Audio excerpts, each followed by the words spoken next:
Bonjour. Hello. Bonjour à toutes et à tous. Hello, everybody. Good morning to everyone.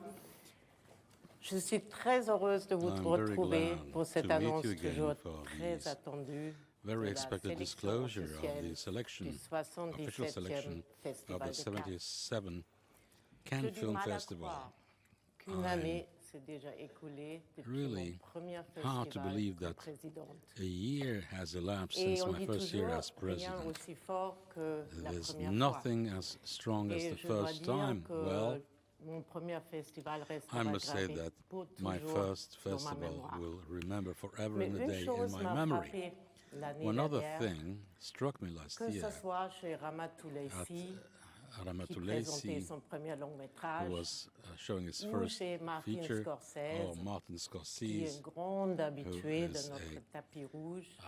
Il y avait la very même well used to this excitation, red la carpet. There was the même same émotion. excitation, the C'est same la emotion. magie du It's the Festival de magic Cannes. of the Cannes Une Film éternelle Festival, première an fois. eternal first Pour ma time. première année, For my first je year, suis fière d'avoir présidé I'm glad to have une chaired édition an exceptionnelle. exceptional year, Le exceptional festival vintage, de tous les records. the festival of all the Il n'y a records. jamais eu autant de Never so spectateurs avec many 220 000 viewers, entrées. 220,000 Jamais autant de people who came to participants the au movies. marché du film. Never avec so plus many de participants to the 14 000 film market. professionnels accrédités et plus de 14,000 professionals 120 accredited. pays 120 représentants. countries.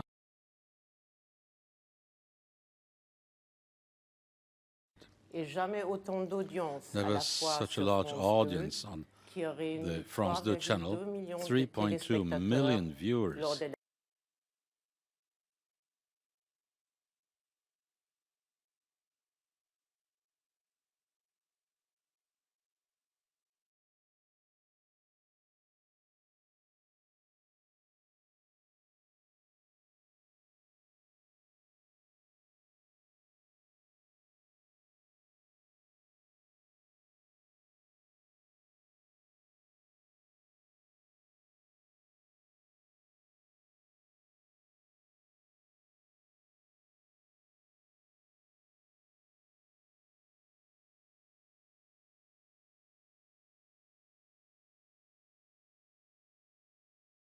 orbite. We fly them to the moon. Une pluie de récompenses donc pour le film de 2023, mais aussi des très beaux succès en salle. De quoi démentir le Cassandre qui prédisait le déclin des cinémas face à la montée de plateformes streaming. La magie du grand écran est intacte. Plus que jamais, Cassandre qui prédisait le déclin des cinémas face à la montée de plateformes streaming. La magie du grand écran est intacte. Plus que jamais, c'est au cinéma que le film a rendez-vous avec son histoire. C'est là qu'il construit sa légende. Les plateformes sont-elles un magnifique relais pour toucher un très large public et pour pérenniser la vie d'un film? La guerre des écrans n'aura pas lieu. L'édition du Festival de Cannes aura donc été celle de tous les records. Il ne fait aucun doute que l'édition 2024 sera à la hauteur. Elle s'annonce déjà sous les meilleurs auspices, puisque notre présidente du jury est Greta Gerwig. Il ne fait aucun doute que c'est un immense choix pour nous qu'elle ait accepté cette responsabilité. Elle incarne parfaitement, à nos yeux, l'âme du Festival de Cannes, ce que nous sommes et ce que nous voulons continuer à être. Comme le festival, elle est animée d'un amour profond pour le cinéma et son histoire, mais elle aime aussi à en réinventer le code. Comme nous, elle embrasse tout le genre et s'adresse à tout le public, promenant son style unique de la scène indépendante et Hollywood. Et comme nous, elle valorise tous les métiers du cinéma, puisqu'elle a été autrice, actrice et réalisatrice.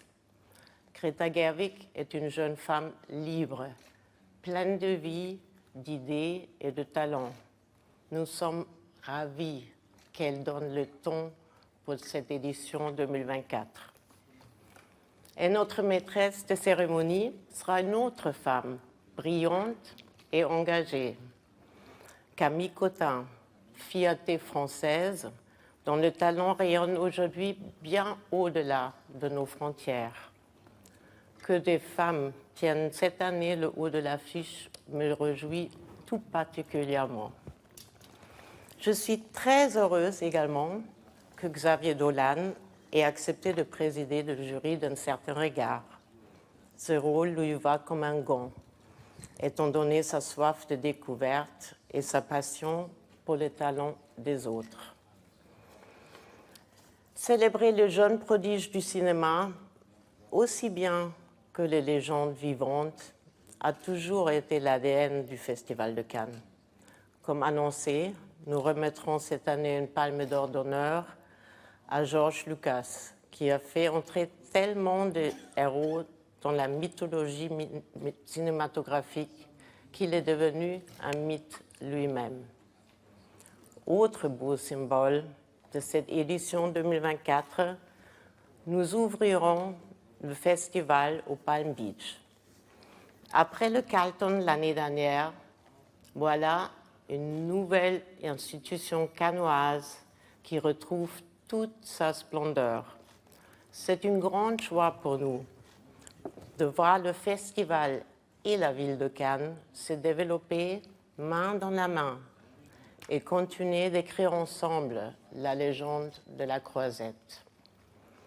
Cette légende ne pourrait vivre sans tous nos partenaires fidèles. Je tiens à les remercier chaleureusement de nous accompagner dans cette merveilleuse aventure. Et parce que c'est avant tout une aventure collective, je voudrais enfin tirer mon chapeau aux équipes du festival, les permanents et tous ceux très nombreux qui interviennent sur place. Leur engagement, leur passion pour le cinéma et le festival est le vrai secret de sa réussite année après année. Je suis très fière de veiller avec eux sur la flamme de cet événement si essentiel pour le cinéma et surtout d'en dessiner l'avenir. Je vais maintenant céder la parole à Thierry pour l'annonce que vous attendez tous très impatients. Cher Thierry, notre tandem en eau de marche célébrera ses noces de coton cette année.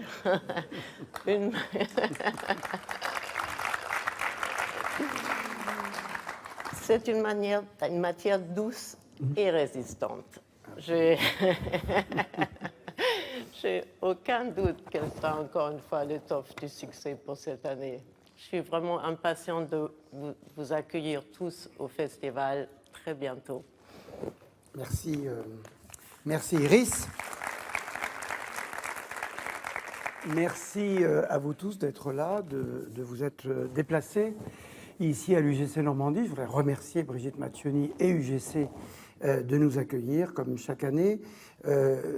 Aussi enchaîner avec les remerciements que vient de faire Iris, remerciements en effet aux équipes de sélection, au comité de sélection spécialement, puisque ce que je vais vous annoncer là est le fruit de projections de centaines et de centaines de films, 2000 au total, que nous avons tous vus.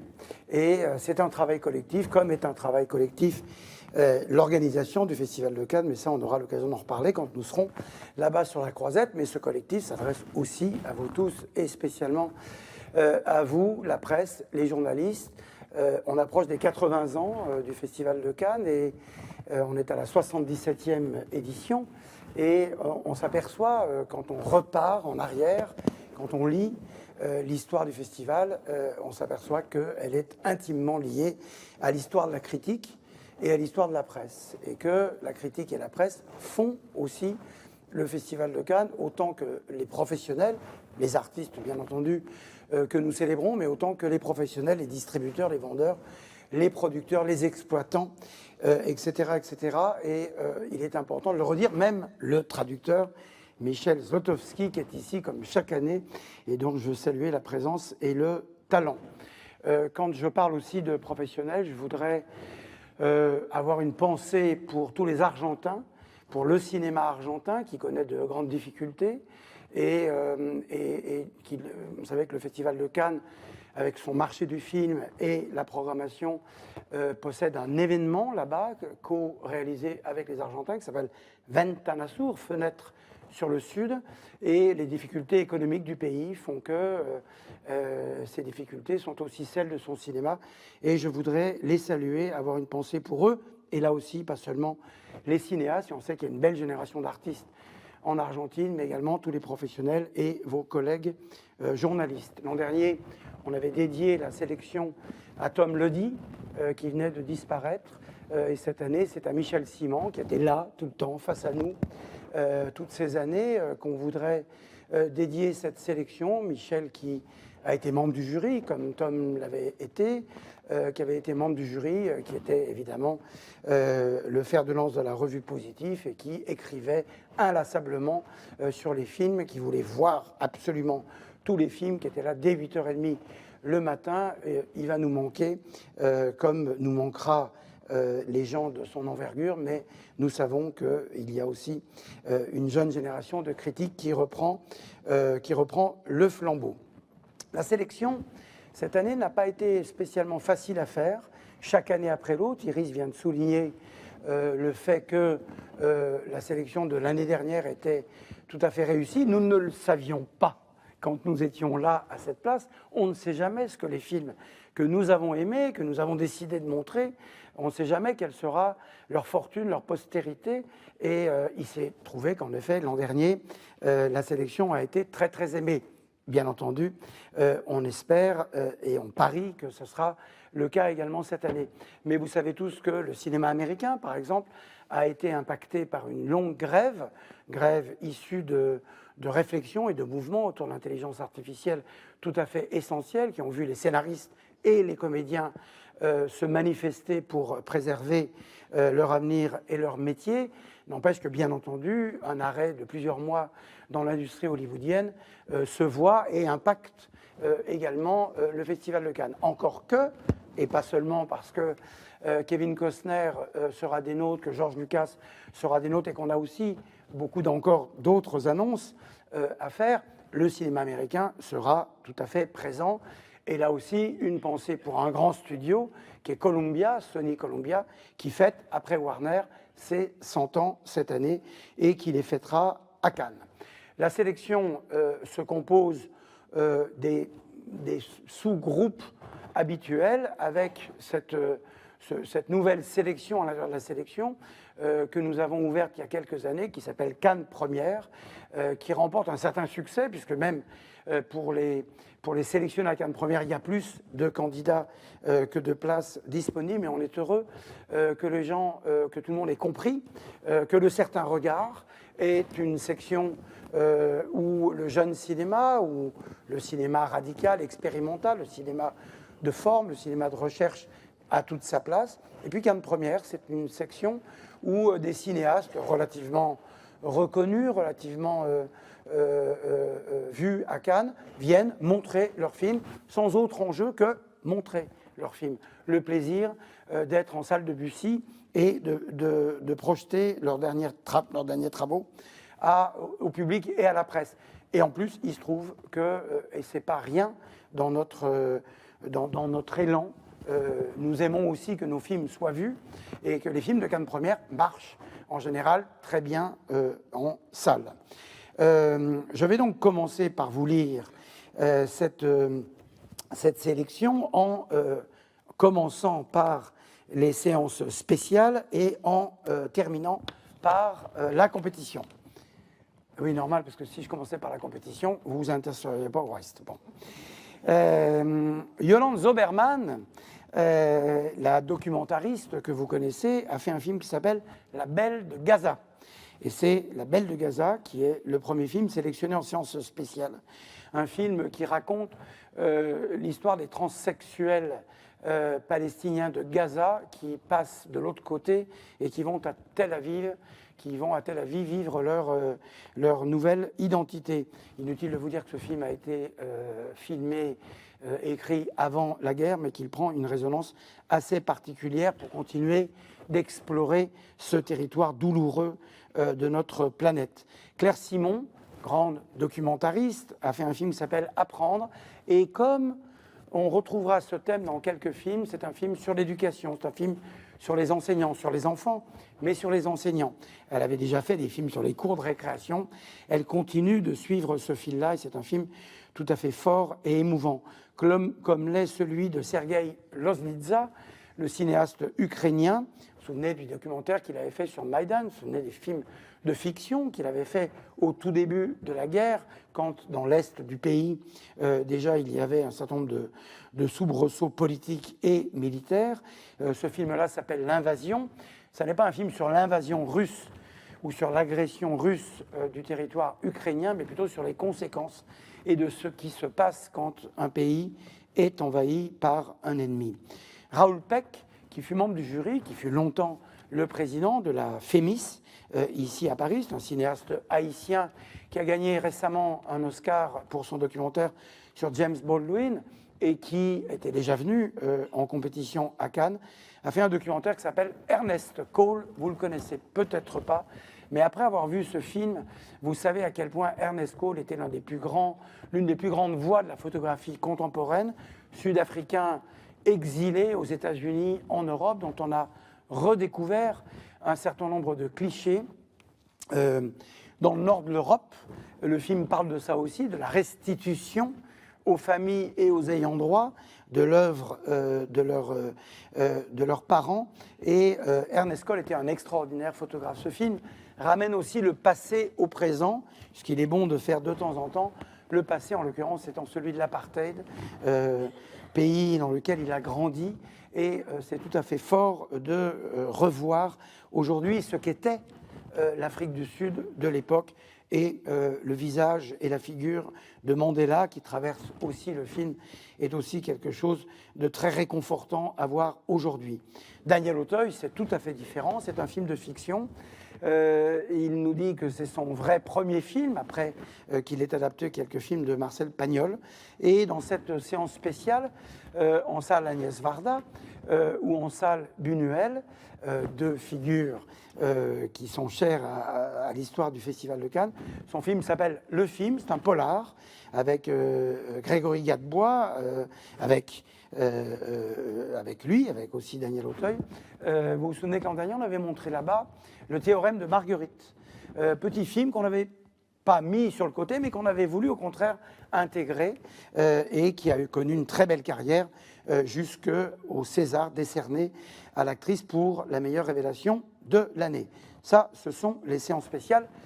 Oui, j'ai oublié de commencer, j'aurais dû commencer par dire que comme de tradition, quelques ajouts seront faits, moins d'une dizaine de films la semaine prochaine, parce que, pour tout vous dire, à minuit hier soir, on avait un peu les yeux qui piquaient et des décisions qui auraient été issues d'un cerveau un peu confus. Alors on aime bien parfois reprendre un peu de temps. Donc il y aura sans doute quelques séances spéciales de plus, quelques Cannes premières de plus, mais déjà le programme est tout à fait copieux et formidable. Alain Guiraudy, son film s'appelle Miséricorde, et Guiraudy, qui est venu en compétition, qui avait marqué l'histoire du Festival de Cannes au certain regard avec ce film qui s'appelait L'inconnu du lac.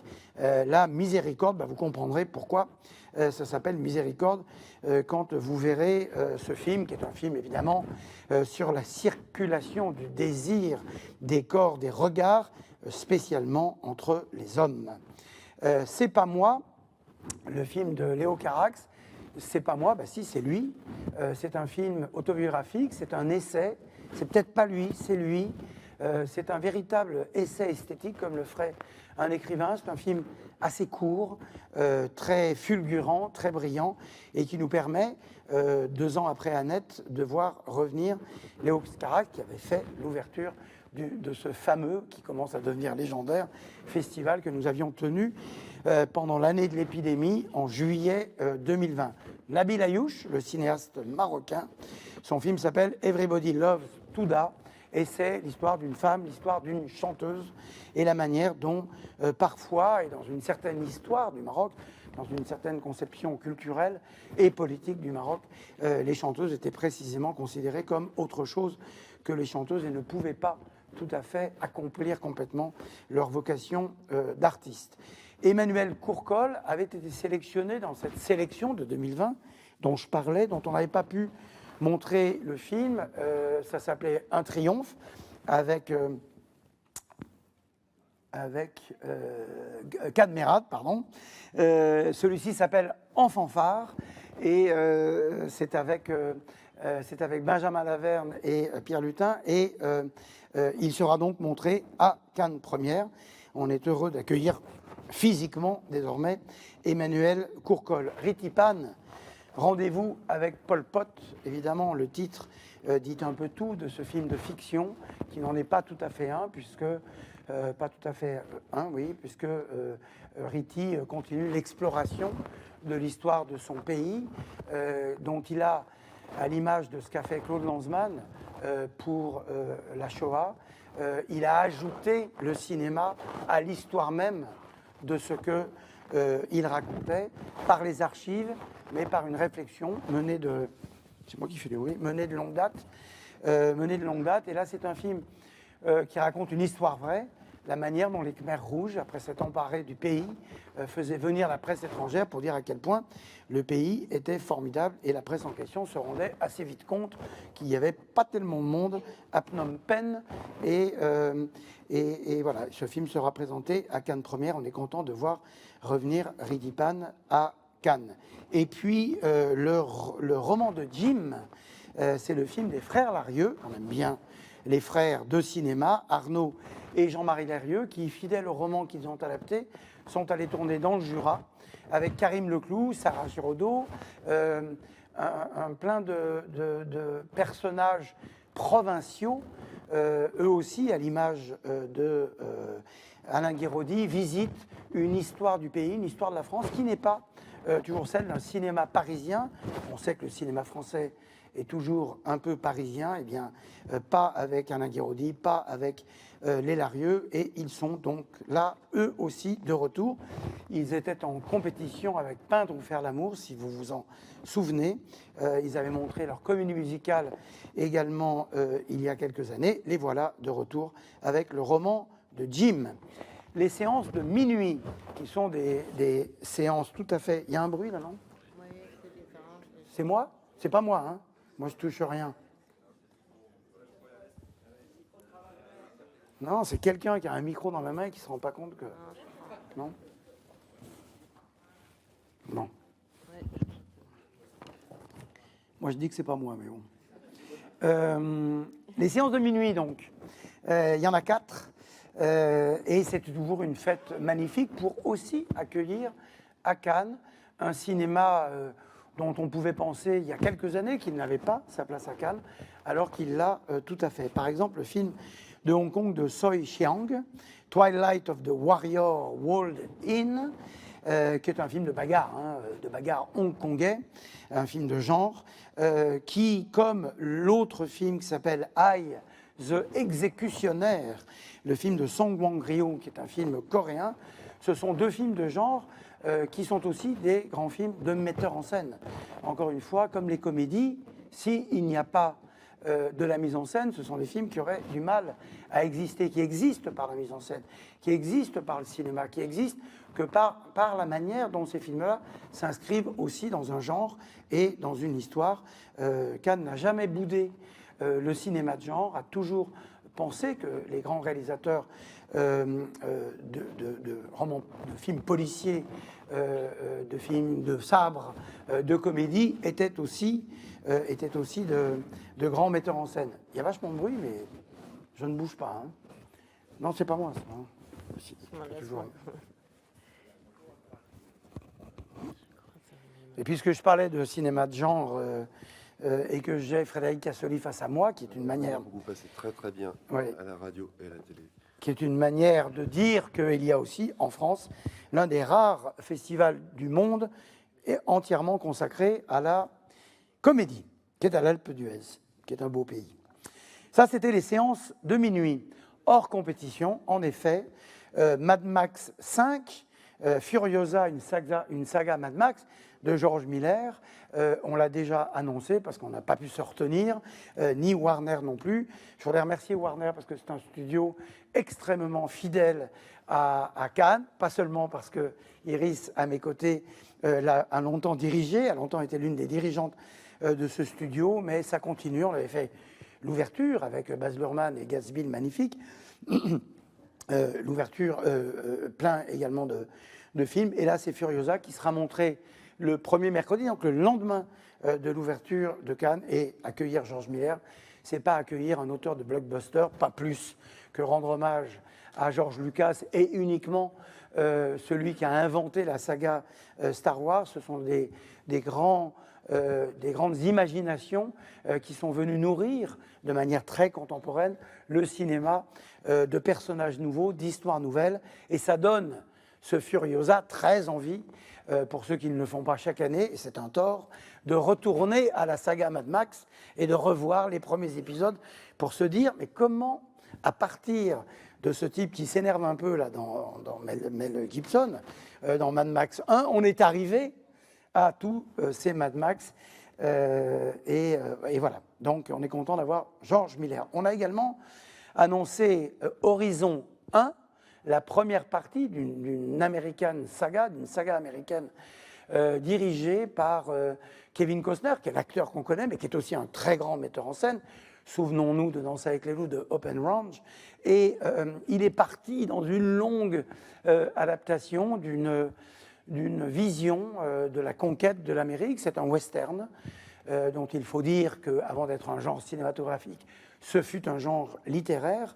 Et Horizon est la mise en place, la première partie, ça dure quand même 3 heures, et tout y est, les cow-boys, les Indiens, les pionniers, les diligences, les comment on appelle, les roulottes, là, enfin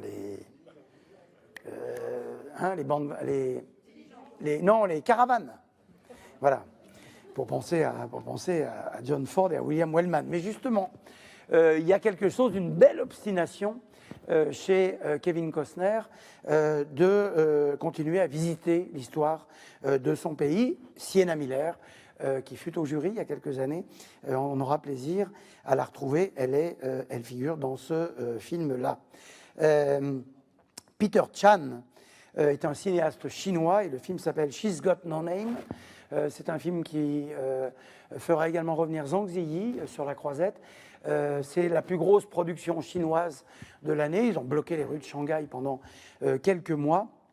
Et on a vu revenir pas mal de films chinois dans le processus de sélection. Ça fait quand même 3 ou 4 ans, évidemment, que la Chine était moins présente dans le cinéma mondial en raison de cette épidémie. Et on les voit revenir. Ce n'est pas le seul pays, d'ailleurs, mais on a vu avec satisfaction que des pays comme la Chine, qui sont des grands pays de cinéma, et ce film-là est un grand film d'auteur populaire venu de Chine. Et puis enfin, en hors compétition, le film s'appelle Rumeur. C'est une co-réalisation à 3 voix, 6 mains, de Evan et Galen Johnson et de Guy Madin. Et c'est un film qui raconte l'histoire d'un G7, l'histoire d'une réunion des grands dirigeants de ce pays. Denis Ménochet-Camp, le président français, Kate Blanchett-Camp, une sorte de Ursula von der Leyen, et c'est les dessous de la réunion de ces grands de ce monde, et c'est une comédie ironique, une comédie politique, mais quelque chose d'extraordinairement instructif aussi. Ça s'appelle donc Rumeur, et ce sera montré hors compétition. Et là aussi, ah oui, j'ai oublié les choses, mais qu'est-ce qui m'a pris? Je suis passé des séances de minuit au hors compétition. Et donc, Rumeur, ce film de Evan Galen et Guy Madin. Je continue les séances de minuit Lorcan Finnegan, c'est un film australien qui s'appelle The Surfer. Vous vous souvenez de The Swimmer avec Burt Lancaster qui avait une sorte d'obsession. Et bien là, c'est pas The Surfer, c'est The Swimmer et c'est pas Burt Lancaster, mais Nicolas Cage. Et le film raconte l'histoire de Nicolas Cage qui, ayant grandi dans une petite baie en Australie où il a fait beaucoup de surf, dans sa jeunesse, décide de revenir faire du surf avec son fils, sauf que la baie en question, il y a des méchants qui ne veulent pas de lui et qui vont décider de l'empêcher de faire du surf. Et lui, il va décider que non, on ne va pas l'empêcher de s'affronter avec cette vague. Et donc, ça s'appelle The Surfer. Et Nicolas Cage sera là et on sera content de l'accueillir. Le 4e film de Minuit s'appelle Les femmes au balcon.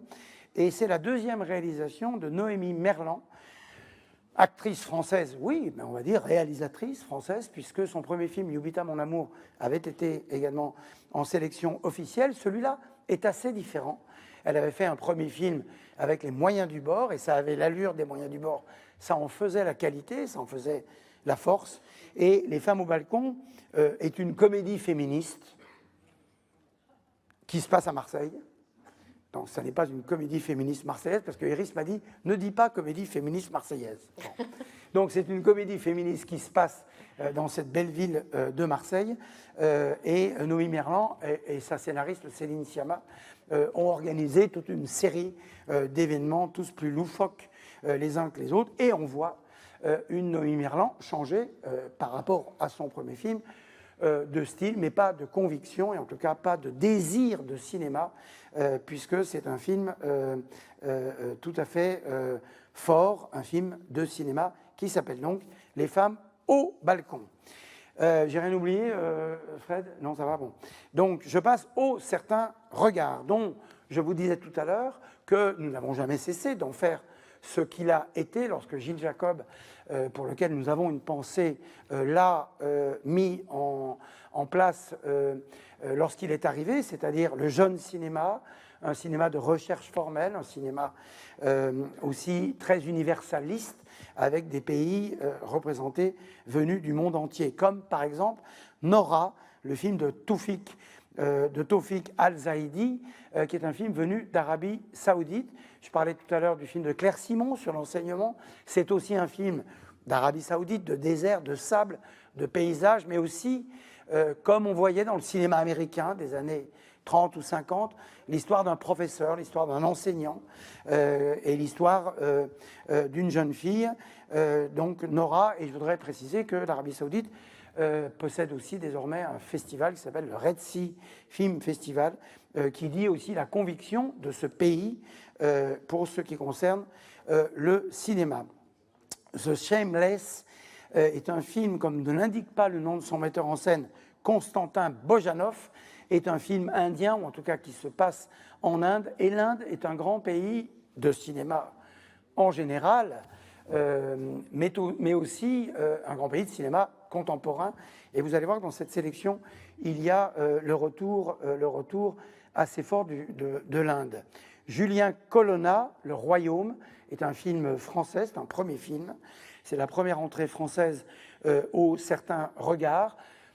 L'histoire, il y a une expression anglaise qui s'appelle « coming of age ». C'est un film d'apprentissage, l'histoire d'une jeune fille qui va apprendre ce que sont les règles, ce que sont les traditions, ce que sont les histoires de la communauté dans laquelle elle est née, dans laquelle elle a grandi. Le Royaume, c'est le premier film de Julien Colonna. C'est également un premier film, le film de Louise Courvoisier. Quand je disais tout à l'heure qu'il existe non pas un cinéma provincial, mais un cinéma français hors de Paris, c'est aussi le cas de 20 dieux, le film de Louise Courvoisier, premier film. Vous saurez tout de la fabrication du comté, du fromage. C'est un film de fiction. Et Louise Courvoisier, par ailleurs, a gagné la Ciné Fondation il y a quelques années pour son court-métrage de film d'école. Donc on est heureux de l'accueillir pour son premier long-métrage. Je parlais de Noémie Merlan tout à l'heure.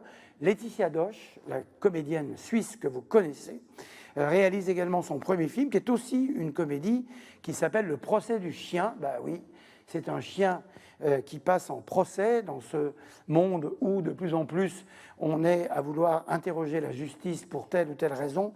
Et bien même sur les actes des chiens, eh bien le film, son titre ne le résume pas tellement, c'est un film plein de choses formidables, mais le film s'appelle Le procès du chien. C'est un film, c'est une entrée suisse et c'est un premier film. Black Dog, c'est le film de Guan Hu, film chinois. Et Black Dog raconte l'histoire il y a quelques années, lorsque se préparaient les Jeux de Pékin, quand le gouvernement chinois a décidé d'éliminer tous les chiens errants qui traînaient dans les rues de Pékin et dans le pays en général. Et c'est l'histoire d'un homme qui va être chargé dans sa ville d'évacuer tous les chiens de ça, s'appelle Black Dog. The Village Next to Paradise, c'est le film somalien de Mo Haraoué. Et là aussi, on sait que l'Afrique de l'Ouest, l'Afrique subsaharienne, que l'Afrique du Nord, le Maghreb, sont déjà des sous-continents très forts de cinéma. Eh bien, l'Afrique de l'Est aussi. On avait accueilli des films kenyans, on l'a accueilli en dernier un film soudanais, et là, c'est un film somalien. Et soudainement, comme pour l'Arabie Saoudite, des voix nouvelles se font entendre, des voix de cinéastes. C'est un film extraordinairement convaincu sur le plan de ses parties prévisuelles, sur le plan de sa narration, de la manière dont ce film raconte son histoire, qui n'est pas un film survolté new-yorkais, non, c'est un film somalien, Le village près du paradis de Mo Haraoué. C'est un premier film. Autre premier film, et autre film de comédienne, ou plutôt de quelqu'un qu'on a d'abord connue, nous connaissons d'abord comme comédienne, mais qui se révèle là aussi une cinéaste, une metteur en scène, une metteuse en scène pleine de conviction, Ariane Labed, dont c'est le premier film, September 16, un film tourné à Londres, là aussi un film d'apprentissage, ou plutôt d'échange entre deux adolescentes et leur mère célibataire, et ça s'appelle September 16. L'histoire de Suleiman, un film français de Boris Lochkin, et l'histoire de Suleiman, c'est un personnage qui incarne tous les personnages que nous voyons dans les rues de Paris, de Lyon et d'ailleurs du monde entier, ces gens qui sont à vélo et qui vont livrer des repas pour des grandes enseignes mondiales, pour des gens qui les commandent. Et en fait, peut-être qu'on le fait tous, enfin moi je ne le fais pas, mais de commander les repas, mais on a toujours l'arrivée. Là, c'est le point de départ, et c'est ces gens qui sont à vélo dans Paris, et qui sont en général, évidemment, des migrants venus de pays qui veulent s'installer chez nous, en tout cas en France, pour essayer d'avoir des papiers. Et c'est un film dont le premier quart d'heure, on se demande vraiment, et donc je ne vous dirai pas ce que c'est, si c'est une fiction ou si c'est un documentaire, tant on a l'impression que cette histoire devait être contée par le cinéma. Roberto Minervini est aussi quelqu'un qui vient du documentaire, qu'on a déjà accueilli au Festival de Cannes, un cinéaste américano-italien. Son film s'appelle Les Damnés, et c'est un film de guerre, ou plutôt de guerre de sécession, sur la guerre civile des jeunes soldats qui sont en mission avec un ennemi invisible. Et évidemment, l'un des grands intérêts du film, c'est sa forme, c'est la manière dont Roberto Minervini renouvelle le regard qu'on peut avoir sur le quotidien de la guerre et sur le ressenti de jeunes soldats. Et ça s'appelle Les Damnés. Rungano Nyoni, vous connaissez son nom, elle était au jury l'année dernière. Son film nous est arrivé très tard. C'est la première entrée de l'histoire du Festival de Cannes, comme pour l'Arabie Saoudite, de la Zambie et de la Guinée, puisque c'est un film entre les deux pays. Et le film s'appelle On Becoming Guinea Fowl. Et c'est une comédie dramatique familiale assez forte et assez inédite pour nous qui ne sommes pas de ces pays, de voir une cinéaste nous raconter ce que sont les rapports humains et les rapports femmes-hommes dans ces pays-là. Hiroshi Okuyama, c'est un cinéaste japonais, jeune génération japonaise. C'est comme si Koreda revenait, comme il y a 25 ans maintenant, avec ses premiers films. C'est peut-être un jeune Koreda que nous avons avec Hiroshi Okuyama. Son film s'appelle My Sunshine, ça se passe dans le milieu en partie du patin à glace. Et c'est un film qui, là aussi, visuellement, et je voudrais rassurer tous les professionnels qui nous montrent les films et qui rechignent parfois, et pas sans vous raconter notre vie technique, mais nous avons une salle de cinéma dans Paris où nous voyons les films, et puis au fur et à mesure que les films arrivent, aujourd'hui c'est plus facile, c'est facile en tout cas d'envoyer des liens, et bien entendu les cinéastes rechignent à l'idée que nous voyons les films sur des petits écrans et pas sur grand écran. Alors je veux le redire que quand on les voit, c'est à la maison et sur des beaux écrans, parce qu'on fait attention à ça, on ne voit pas les films sur des portables. Et c'est important, un film comme celui-là, comme le film soudanais dont je vous parlais, ou le film saoudien, parce que c'est des films pour lesquels, et le cinéma c'est encore ça, la littérature, on va dans une librairie, on ouvre un livre, c'est 2 pages, on sait si c'est de la littérature. Le cinéma, on voit 10 minutes et on sait s'il y a quelque chose qui est proprement cinématographique. C'est le cas de tous ces films du certain regard. Sandhya Suri, c'est une réalisatrice indienne. Le film s'appelle Santosh et elle est, elle aussi, l'une des membres de cette nouvelle génération de cinéastes et de réalisatrices spécialement venues d'Inde, dont je redis que c'est un pays qu'on a plaisir à voir revenir. Truong Minh Ki, jeune génération vietnamienne, d'ailleurs le film s'appelle Viet Anh Nam. C'est un cinéaste vietnamien qui l'an dernier a gagné la Caméra d'Or pour un film qui était présenté à la quinzaine des cinéastes. Et on est content d'accueillir ce film-là. Et puis Armand, c'est le titre du film de Halfdan Ullman Tondel. Vous avez bien entendu, Ullman. Je ne devrais peut-être pas le dire d'ailleurs parce qu'il va dire non, non, non, je suis là pour mon film. Mais en effet, il est là pour son film, mais par ailleurs, il est le petit-fils de notre très cher Liv Ullmann. C'est un premier film norvégien qui figure dans cette sélection du certain regard, dont je ne vous annonce pas le film d'ouverture parce que ça n'est pas encore décidé, et dont je vous dis qu'il y aura sans doute encore quelques corrections. Dans la grande salle où seront montrés les films de minuit, où seront montrés les films hors compétition, seront bien entendu montrés les films de la compétition, dont je vais vous donner la liste. The Apprentice, c'est le film d'Ali Abbasi. Ali Abbasi est un cinéaste iranien d'origine qui vit en Suède, dont on avait montré Border. Vous vous souvenez, un film fantastique, de genre fantastique, très beau film par ailleurs, qui avait gagné le prix du certain regard. Il est revenu avec un film sur un tueur de femmes à Téhéran. Et là, c'est un film américain qui s'appelle L'Apprenti. Et l'apprenti n'est ni plus ni moins que Donald Trump. Et c'est un film qui raconte les jeunes années de l'apprenti Donald Trump qui va devenir Donald Trump. C'est donc un film tout à fait américain. Karim Aynouz, il est brésilien. Motel Destino est un film dans la veine très personnelle de Karim Aynouz, qui est retourné dans son nord-est, tourner un film de comédie sexuelle, de comédie, je parlais tout à l'heure du désir, des corps, etc., de chez Guiraudy. Donc Guiraudy, c'est le Causse, c'est là, et ben lui, c'est le nord-est. C'est pas pareil, mais il y a quand même, entre cinéastes, des choses qui circulent, une manière aussi d'évoquer les questions du désir et de l'amour en 2024. Motel Destino, c'est le titre de film de Karim Aynouz. Andrea Arnold, vous la connaissez bien, la cinéaste anglaise qui est revenue il n'y a pas très longtemps avec un film qui s'appelait Vache, Cow, qui était le destin d'une vache.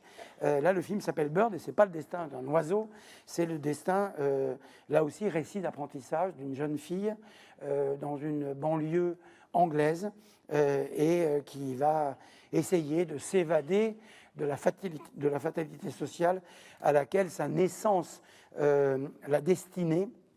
Évidemment, c'est du Andrea Arnold, c'est un style caméra à l'épaule, c'est un cinéma à l'os et c'est un cinéma extraordinairement nécessaire pour nous raconter aussi l'histoire des pays. Première entrée française en compétition, Jacques Audiard, qui, évidemment, Palme d'Or, ex-Palme d'Or, mais enfin non, on est Palme d'Or pour toujours. Quand on est Palme d'Or, le film s'appelle Emilia Pérez, titre à consonance hispanique et pour cause, puisque c'est une comédie musicale chez les cartels mexicains. J'en dis pas plus. Parce que si j'en dis plus, c'est à la fois intéressant, mais je ne veux d'abord pas me substituer aux stratégies de marketing du film, mais voilà, ça s'appelle Emilia Pérez, et ça nous permettra d'accueillir à Cannes Zoé Saldana et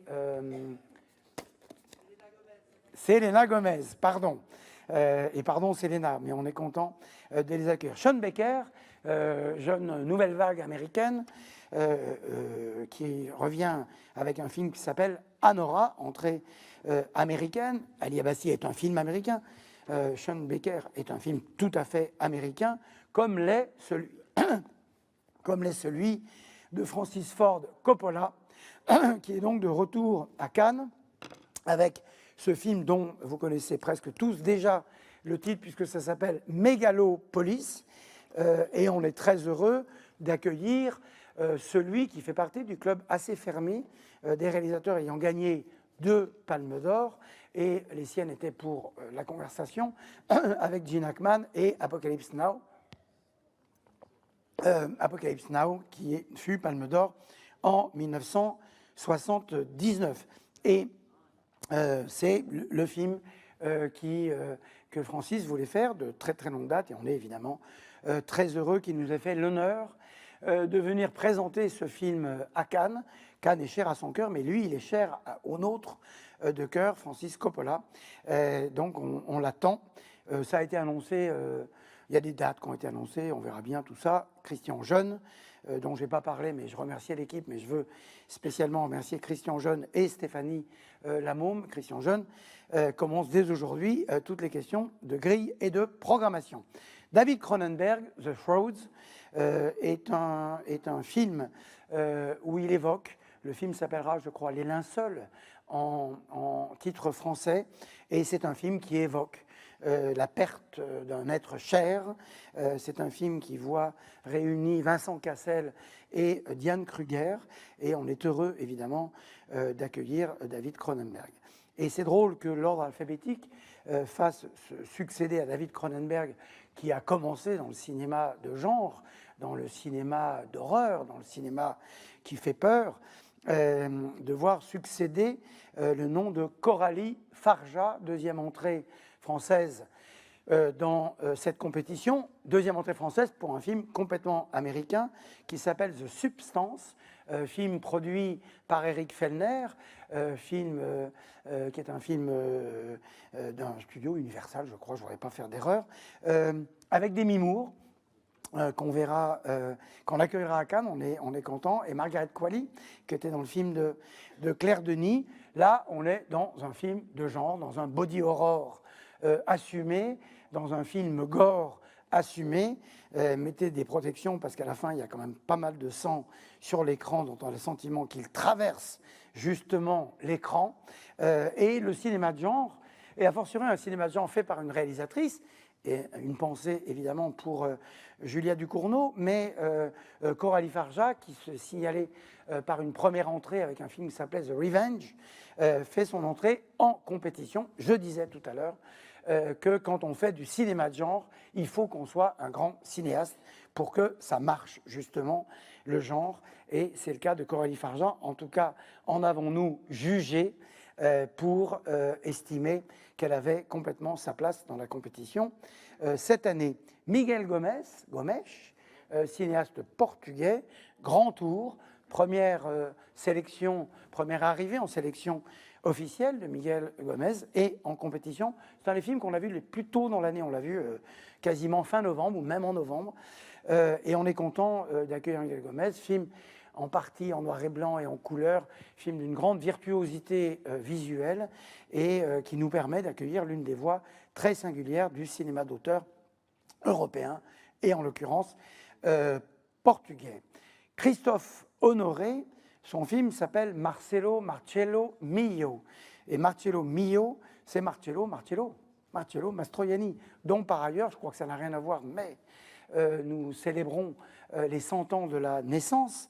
Marcello Mio, c'est bien Marcello Mastroianni, mais en fait, ce n'est pas lui, c'est sa fille, Chiara Mastroianni, qui tout à coup décide de refaire un petit voyage dans la peau, dans l'ombre, dans l'esprit de son père. Et il y a d'ailleurs sa mère qui s'en étonne, qui est Catherine Deneuve, qui est également dans ce film. Et toute cette petite équipée où on retrouve Fabrice Lucchini, Benjamin Biolay et Melville Poupeau, qui sont aussi des hommes chers à la vie de Chiara Mastroianni. Vous voyez que tout ça est assez mélangé, une fiction, pas un documentaire, une fiction, mais une histoire réelle. C'est ce qu'a concocté Christophe Honoré et qui lui vaut de revenir parmi nous en compétition.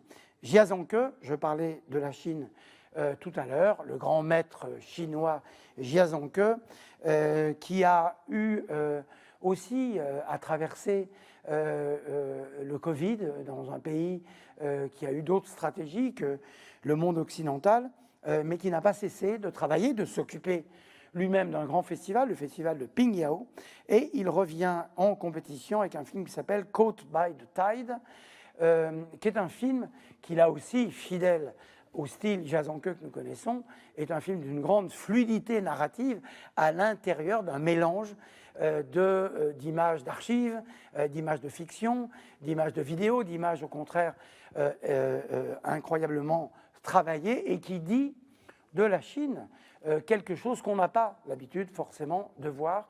Et c'est très beau et très fort qu'un artiste dise voilà, mon pays, c'est ça. Et il le dit à travers un certain nombre de personnages qui fait que le voyage vaut la peine.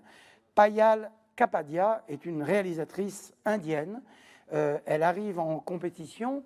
Elle avait gagné l'Œil d'Or. C'est une documentariste. Elle est tout à fait sur la carte, mais pour ce film de fiction, All We Imagine as Light, elle est en compétition. Quand je disais que l'Inde et la Chine sont des pays qui reviennent vers nous, on en est très heureux. Je voudrais aussi ajouter qu'il y a des choses qui nous... D'abord, il y a souvent des Indiens, des Indiennes, des comédiens, des comédiennes qui viennent au jury.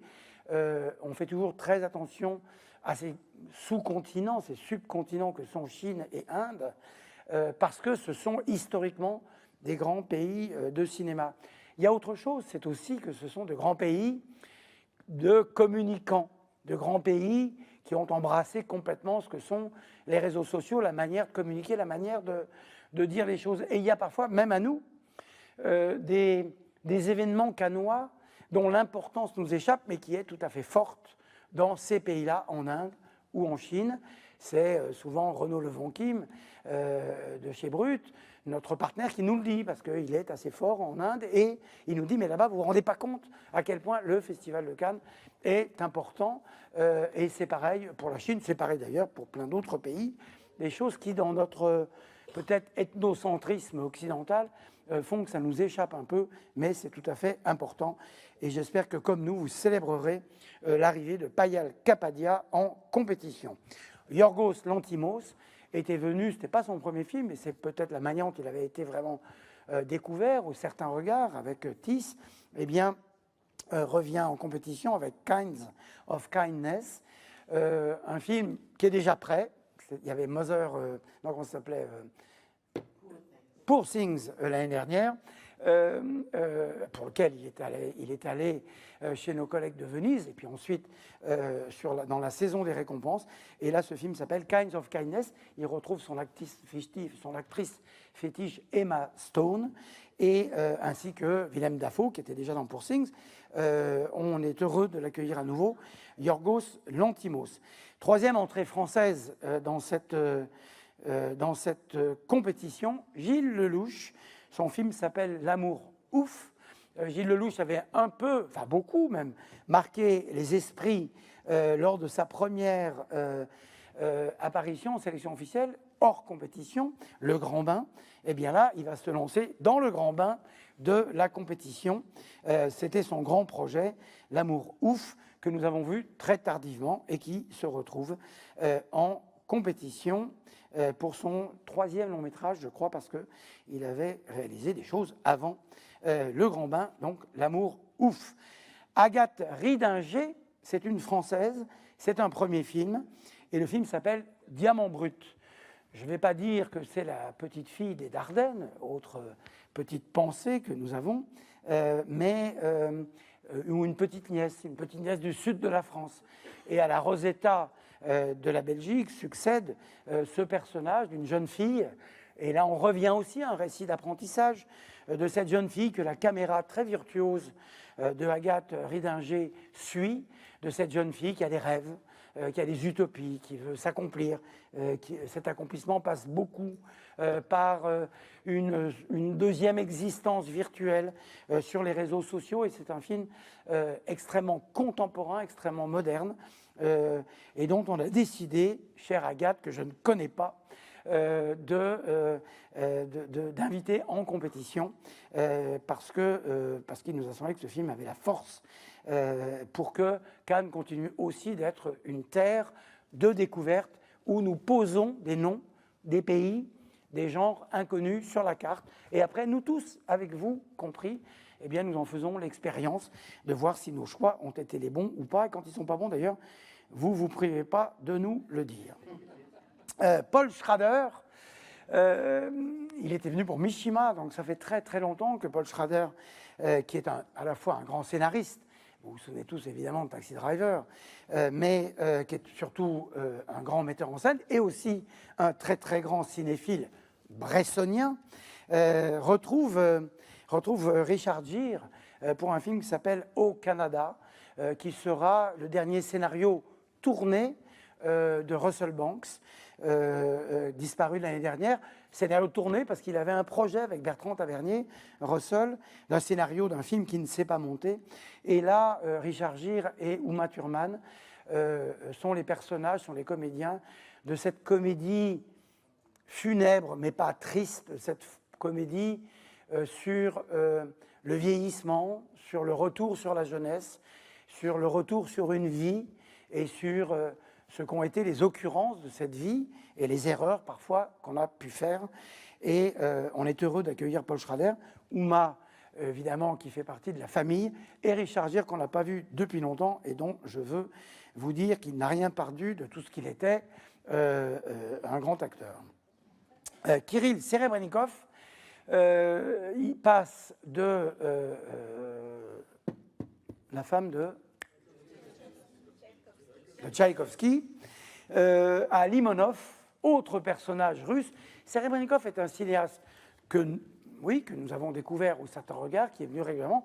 C'est un type très très actif, qui aime bien les personnages interlopes, troubles, et voire pas forcément sympathiques, ce qui était d'ailleurs pas tout à fait le cas, être sympathique de Tchaïkovski. Et là, le Limonov, c'est le Limonov d'Emmanuel Carrère, qui avait déjà raconté cette destinée particulière de cet homme qui commence à s'accomplir un peu avant et dans l'effondrement dans l'Empire soviétique, qui se retrouve à New York, qui se retrouve un peu partout pour retourner vivre dans la Russie et dans la Russie de Poutine, où il continue d'être un politique et d'être un politique opposition extraordinairement radical. Et Serebrennikov offre précisément, dans la flamboyance de son style et de sa mise en scène, un film qui épouse bien, dans les derniers recoins c'est Ben Whishaw qui joue le personnage de Limonov, de ce qu'était ce personnage de Limonov, Kirill Serebrennikov. Paolo Sorrentino, après un détour par d'autres supports, la série avec The Young Pop, avec aussi son film sur Naples fait pour nos amis de Netflix, revient avec un film toujours tourné à Naples, Partenope, c'est le titre, qui est l'histoire d'une jeune fille dont l'un des problèmes dans la vie, c'est qu'elle est jeune et qu'elle est belle, et qu'elle voudrait qu'on la considère pour autre chose que sa beauté. Et c'est aussi une manière de visiter ces sociétés qui se côtoient, y compris dans une ville comme Naples, qui est d'une grande force visuelle, une grande beauté, dont se côtoient des sociétés différentes. La haute société, la basse société, la société des professeurs, des intellectuels. Le film s'appelle donc Partenope. Et puis Magnus von Horn, c'est le moins connu de toute cette liste de gens dont je viens de vous parler, et pour cause, puisque c'est une première entrée en sélection officielle et en compétition. Le film s'appelle The Girl with the Needle, c'est un film d'époque, un film tourné en noir et blanc au tournant du siècle 19e et 20e, qui raconte ce qu'étaient les difficultés pour les ouvrières, pour les femmes, de continuer à exister loin des carcans sociaux et dans la liberté, dans le désir de liberté, d'une liberté de l'esprit et d'une liberté du corps aussi. Voilà, ça s'appelle Magnus. Il s'appelle Magnus van Horn.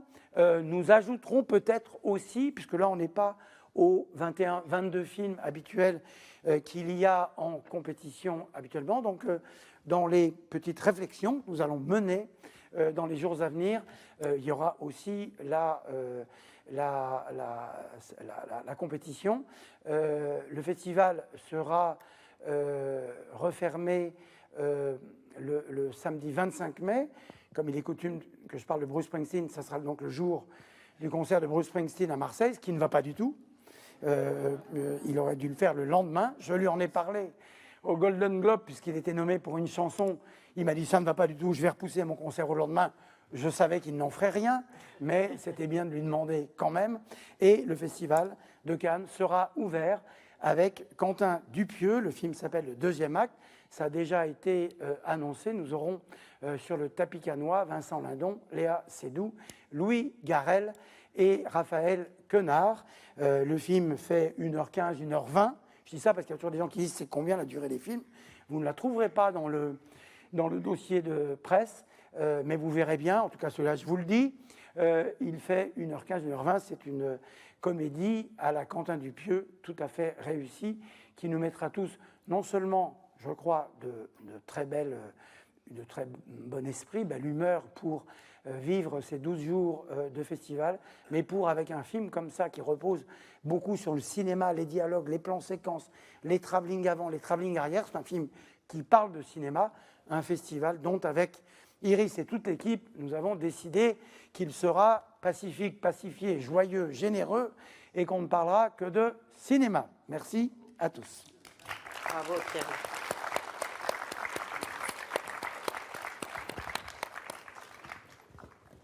C'est fini, vous pouvez parler entre vous. Et donc, Fred, voilà.